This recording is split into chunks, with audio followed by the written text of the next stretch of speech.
اپنے election office کھولنے کی کوئی ضرورت ہے. ہماری ایک ضرورت ہے کہ بیلٹ پیپر پر یہ نشان ہونا چاہیے کہ یہ بندہ عمران خان کا امیدوار ہے, یعنی کہ بلے کا نشان ہونا چاہیے. تو لوگ تو اتنے مطمئن ہیں, تو یہ یا تو ایکسٹرا ان کا کانفیڈنس ہے یا پھر واقعی ان کا کانفیڈنس ہے. اور صورتحال کچھ اس طرح کی ہے, جتنے اب تک ہم نے بھی سروے کیے ہیں, ہم بھی فیلڈ رپورٹنگ کرتے ہیں, لوگوں سے ملتے ہیں, مہنگائی, بے روزگاری اور کچھ فیصلوں نے عوام کو اب یہ باور کرا دیا ہے کہ اصل معاملات ہیں کیا اس کے پیچھے. یہ الیکشن کا ڈیلے, یہ من پسند لوگوں کے لیے ریڈ کارپٹ بچھانا, موبائل فونز کے بہت سارے نقصانات بھی ہیں, لیکن اس کا سب سے بڑا فائدہ یہ ہے کہ پاکستان کے عوام میں بہت زیادہ شعور آ گیا ہے, اور اب لوگوں کے پاس ایک ایک لمحے کی رپورٹ ہے. پوری دنیا ایک آئی پیڈ میں ہے, وہ موبائل کھولتا ہے, دنیا کی جو انفارمیشن لینا چاہتا ہے انفارمیشن اس کے پاس ہے, انفارمیشن بک اس کے پاس ہے. اور اب آپ اس بک کا فائدہ اٹھائیں اور اپنے پسند کے امیدواروں کا انتخاب کریں, ایسے امیدواروں کا انتخاب کریں کہ جو پاکستان کو آگے لے کر جا سکتے ہیں.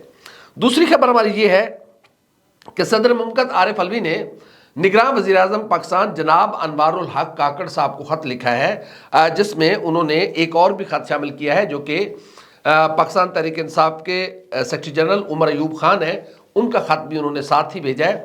جو عمر ایوب خان نے صدر کو خط لکھا, وہ اور صدر نے اپنی طرف سے خط لکھا ہے نگراں وزیر اعظم جناب انوار الحق کاکڑ سے. پاکستان کے جو سپریم کمانڈر ہیں وہ نگراں وزیر اعظم سے اپیل, ریکویسٹ, درخواست یا پھر مطالبہ کر رہے ہیں کہ لیول پلینگ فیلڈ دیا جائے. یہ کون ہے جو لیول پلینگ فیلڈ دے نہیں پا رہا؟ نگراں وزیر اعظم کے کیا بس میں ہے کسی کو لیول پلینگ فیلڈ دینا, یا پھر وہ کبوتر کی طرح خود آنکھیں بند کر کے بیٹھے ہوئے ہیں؟ معذرت کے ساتھ میرا اگر کوئی لفظ کسی کو برا لگے, وہ اس لیے میں کہہ رہا ہوں کہ ایک سیاسی جماعت پر مکمل طور پر دروازے بند ہیں. وہ اپنے گھر پر اپنی پسند کے جماعت کا پرچم نہیں لگا سکتے. میرا تعلق ایک دیہی علاقے سے ہے, وہاں پر لوگوں کی پہچان یہی ہوتا ہے کہ ان کے گھر پر وہ جس جماعت کے ساتھ ہوتے ہیں اس جماعت کا جھنڈا ان کے گھر پہ لگا ہوتا ہے. لیکن یہاں لوگوں کے گھروں سے جا کر جھنڈے اتروائے گئے. یہاں آج جھنڈا لے کر نکلنا ایک جرم بن چکا ہوا ہے. یہاں الیکشن کا اعلان ہو چکا ہوا ہے, ساری سیاسی جماعتیں اپنی اپنی ایکٹیویٹیز کر رہی ہیں. جس نے جو جرم کیا ہے اس کو اس کی سزا ملنی چاہیے, لیکن جس نے کچھ نہیں کیا اس پر سیاست کے دروازے بند کیوں کیے جا رہے ہیں؟ تو اب تک تو کوئی ایکشن نہیں لیا جناب انوار الحق کاکڑ صاحب نے. لاہور میں جو پاکستان تحریک انصاف ایک برکر کنونشن کرنا چاہ رہی تھی, وہاں پر کیا دھاوا بولا گیا گجو متہ میں, وہاں پر کرسیاں ضبط کر لی گئیں, دفتر توڑ پھوڑ دیا گیا. حالانکہ وہ وکیل تھے جن کا تعلق پاکستان تحریک انصاف سے تھا, وہ کنونشن کروا رہے تھے. کتنے لوگ اکٹھے ہو جانے تھے. لاہور کا ایک مضافاتی علاقہ ہے گجو متہ, 500,000, 2,000, 5,000. تو اس سے 2 دن پہلے آپ نے تو لاکھوں کا جلسہ کیا ہوا تھا, تو کیا پریشانی تھی؟ لیکن اسی طرح کے پی کے میں کسی حویلی کے اندر, کسی چار دیواری کے اندر بھی آپ بیٹھ کر 10 بندے بیٹھ کر پاکستان تحریک انصاف کی بات نہیں کر سکتے. ایسا لگ رہا ہے کہ پاکستان تحریک انصاف کے لیے پورے ملک میں 144 ہے کہ 5 یا 5 سے زائد بندے کہیں ایک جگہ اکٹھے نہیں ہو سکتے. تو یہ اب دیکھ رہے ہیں کہ صدر مملکت, سپریم کمانڈر کا جو حکم ہے, جو درخواست ہے, جو ریکویسٹ ہے, نگراں وزیر اعظم اس پر کتنا عمل درآمد کراتے ہیں. کیونکہ اب تک تو نگراں وزیر اعظم صاحب سے جب سوال کیا جاتا ہے تو وہ کہتے ہیں ہم تو غیر جانبدار ہیں. بھائی آپ بالکل غیر جانبدار ہیں, کیونکہ آپ کسی مسئلے میں انٹرفیئر ہی نہیں کر رہے. آپ صرف کچھ بیانات دے دیتے, اس کے علاوہ تو آپ کا کام نہیں ہے. آپ نے کبھی پنجاب کے آئی جی سے پوچھا کہ کیوں پاکستان تحریک انصاف کے لوگوں کو پولیٹیکل ایکٹیویٹی سے روکا جا رہا ہے, کیوں انہیں جلسے نہیں کرنے دیے جا رہے ہیں؟ کبھی آپ نے آئی جی خیبر پختونخوا سے پوچھا ہے کہ کیوں کریک ڈاؤن کیا جا رہا ہے؟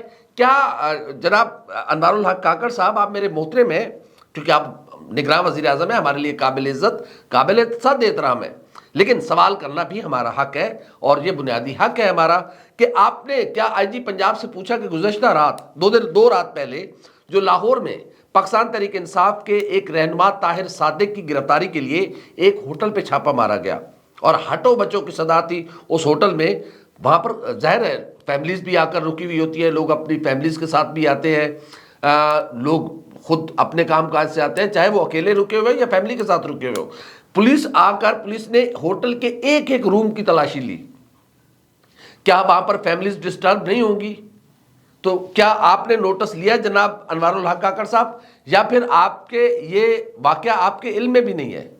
اگر آپ کے علم میں نہیں ہے تو ہم آپ کے گوش گزار کر رہے ہیں کہ سر اس کا نوٹس لیا جائے کہ ایک غلط مخبری پر، اگر وہاں پر پاکستان تحریک انصاف کے رہنما جو ہیں وہ طاہر صادق، اگر وہ کسی کیس میں مطلوب ہے تو ٹھیک ہے، پولیس ایسی کارروائیاں کرتی ہے، لیکن اس کے لیے کیا ایس او پیز اختیار کیے گئے؟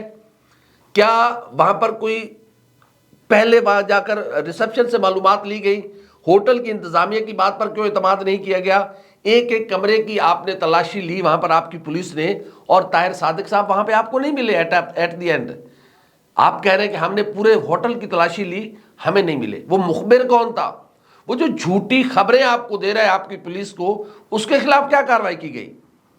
یہ تو پھر اٹھ کے کسی جگہ بھی آپ جا کے آپ کی پولیس گھس جائے گی کہ وہاں پر تحریک انصاف کے لوگ بیٹھے ہوئے اور ان کو گرفتار کرنے کے لیے پہنچے۔ تو نگراں وزیر اعظم صاحب، صدر مملکت کا خط، یقیناً وہ سپریم کمانڈر ہے، آپ کو انہوں نے اگر کوئی درخواست کی ہے تو کم سے کم اس عہدے کا عارف علوی صاحب کا پاس نہ رکھیں، لیکن اس صدر کی کرسی کا پاس رکھیں۔ ہمارے لیے شخصیات اہم نہیں ہے، ہمارے لیے وہ چیئرز اہم ہیں جس پر وہ شخصیات بیٹھتی ہیں۔ تو صدر مملکت کی کرسی اس ملک کے لیے انتہائی معتبر ہے، انتہائی اہم ترین ہے، وہ سپریم کمانڈر ہیں ہمارے۔ تو ہمارے سپریم کمانڈر آپ سے درخواست کر رہے ہیں کہ مہربانی کریں لیول پلینگ فیلڈ دیں، لیکن آپ تو کہتے ہیں کہ لیول پلینگ فیلڈ کس کو دینی ہے، کس نے دینی ہے؟ آپ کو جناب عالی یہی نہیں پتا۔ آپ اس ملک کے چیف ایگزیکٹو ہیں، آئینی سربراہ اس وقت پاکستان کے آپ ہیں۔ آپ نے اس بات کو انشور کرنا ہے کہ پاکستان کی تمام سیاسی جماعتوں کو ایکویلٹی کے ساتھ اپنی انتخابی مہم چلانے کا موقع ملنا چاہیے، اپنے امیدواروں کو انٹرویوز کرنے کا موقع ملنا چاہیے وہاں پر اپنی۔ اب بھی تو یہ بھی نہیں ہے کہ وہ تو شکر ہے کہ عمران خان اپنا تمام کام یا کچھ زمان پارک میں بیٹھ کر کے گئے تھے اپنے امیدواروں کا کام، یا پھر اب وہ اڈیالہ جیل میں بیٹھ کر رہے ہیں، انہوں نے اپنا ہوم ورک مکمل کر لیا ہوا ہے۔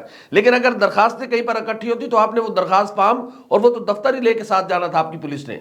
بہرحال اچھی خبر یہ ہے پاکستان تحریک انصاف کے ورکروں کے لیے کہ عمران خان نومبر کے آخر میں ان کو ضمانت پر رہائی مل رہی ہے۔ سائفر کیس ایک پیالی میں طوفان تھا، کچھ نہیں تھا اس کیس کے پلے، کیونکہ جو گزشتہ روز جو پراسیکیوشن کے جو گواہان تھے ان کی جانب سے جس طریقے سے جو وکیل صفائی ہے ان کے جو کوسچنز کے جواب میں انہوں نے جو موقف اختیار کیا ہے وہ یقیناً ظاہر ہے ان کیمرہ سیشن تھا وہ، تو اس لیے ہم اس پر زیادہ بات نہیں کر سکتے۔ لیکن اچھی خبر یہ ہے کہ ہر مشکل کے بعد ایک آسانی ہوتی ہے، اور ہر اندھیری رات کے بعد ایک خوبصورت صبح اتنی ہی قریب ہوتی ہے۔ رات جتنی تاریک ہوتی ہے صبح اتنی ہی قریب ہوتی ہے، تو وہ صبح آن پہنچی ہے، اور پاکستان تحریک انصاف کے چیئرمین عمران خان اور نائب کپتان شاہ محمود قریشی کی سائفر کیس میں ضمانت پر رہائی کا امکان ہے۔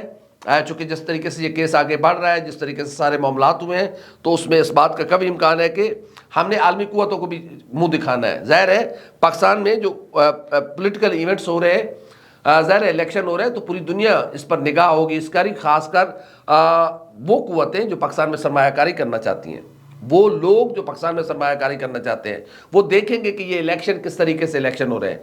تو یقیناً ہمیں اس بات کو لوگ انشور کرنا ہے، یہ صاف شفاف انتخابات ہماری اپنی ضرورت ہے، لیکن اس سے دنیا بھی بہتر تاثر لیتی ہے۔ تو اس جانب اب آہستہ آہستہ ہم بڑھ رہے ہیں، بہت اچھی بات ہے۔ یہ ملک ہم سب کا ہے، ہم سب نے اس ملک کو آگے لے کر جانا ہے، تو بہت اچھی بات ہے جو بھی سوچ آئی ہے کہ ایکول پلینگ فیلڈ دیے جائے، اور پاکستان تحریک انصاف کو بھی موقع ملنا چاہیے کہ وہ اپنے امیدواروں کا انتخاب کر سکے، وہ اپنے امیدواروں کو سامنے لا سکے۔ یہ فیصلہ لوگوں نے کرنا ہے کہ وہ کس کو منتخب کرتے ہیں، کس کو نہیں منتخب کرتے۔ تو تحریک انصاف کے لوگوں کے لیے اچھی خبر یہ ہے کہ نومبر پاکستان تحریک انصاف کے چیئرمین عمران خان کی رہائی کا مہینہ ہے، اور نومبر میں ہی پاکستان تحریک انصاف کے دیگر جو اسیر رہنما ہیں ان کی رہائی کے بھی امکانات ہیں۔ تو ایک لیول پلینگ فیلڈ بننے جا رہا ہے، اچھی بات ہے، صاف شفاف انتخابات ہونے جا رہے ہیں، اور دیکھتے ہیں کہ سیاست کے یہ اونٹ کس کروٹ بیٹھتا ہے۔ لیکن اب اس ساری سیاسی صورتحال بہت اچھے اور پازیٹیو وے میں جاری ہے۔ خدا کرے کہ یہ اچھا اور خوبصورت سفر ہمارا جاری رہے۔ یہ ملک ہمارا ہے، ہم سب نے مل کر اپنے ملک کو سنوارنا ہے. خدا اس ملک کی خیر کرے, خدا اس ملک کے بسنے والے لوگوں کی خیر کرے. ہماری ویڈیو آپ کو کیسی لگی؟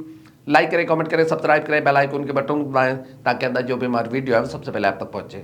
اللہ حافظ ناصر.